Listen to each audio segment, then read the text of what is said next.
Тэгэхээр 1997 оноос хойш хөдөлмөрийн гэрээгээр нийтдээ 48 мянга орчим казак иргэд бүгд найрамд Казахстан улсад очиж ажилласан байдаг. Сүүлд казак иргэдийг олон гулгах зорилгоор тодорхой хөрөнгө олох замаар бас 47 мянга орчим иргэн бас Казахстан улс руу иргэн болж явсан байдаг.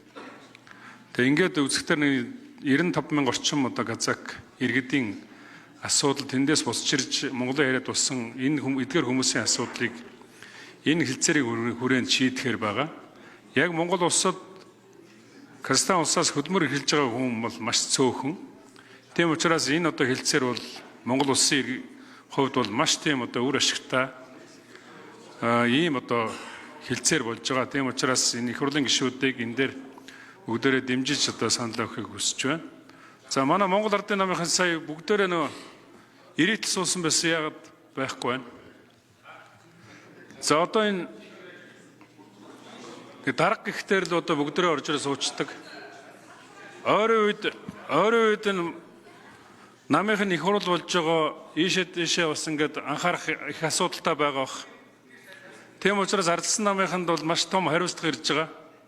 Та бүхэн энэ төсвийн хуулиа батлахгүй бол энэ иргэжлийн төсөв хэлцэх батлагдахгүй бол 15-нд хэлцэх батлагдахгүй бол их хурл чадамжгүйгээ тарах ийм нөхцөл байдал руу орно. Тийм учраас одоо 19 хоногийн асуудал байна. Ардсан намынхаа эрцээ сайжруулж тэр одоо энэ зарим нэгэн ирдгүү гишүүд Батболго гишүүн энтрийг дуудаж эрцээ сайжруулж байнгын орнуудын хуралдад оролцуулж энэ одоо төрийн өмнөх хүлээх тэр одоо ажлуудаа маш сайн хийх хэрэгтэй байна. Тийм учраас хариуцлага та бүхэн дээр ирсэн шүү. Энэ төсөө батлах нь бол Монгол төрийн өмнө хийж байгаа бас том үүрэг шүү гэдгийг бас хэлье. Тэгээд Ардсан намынхаа ажлаа сайжруулаарай гэж хэлмээр байна. За.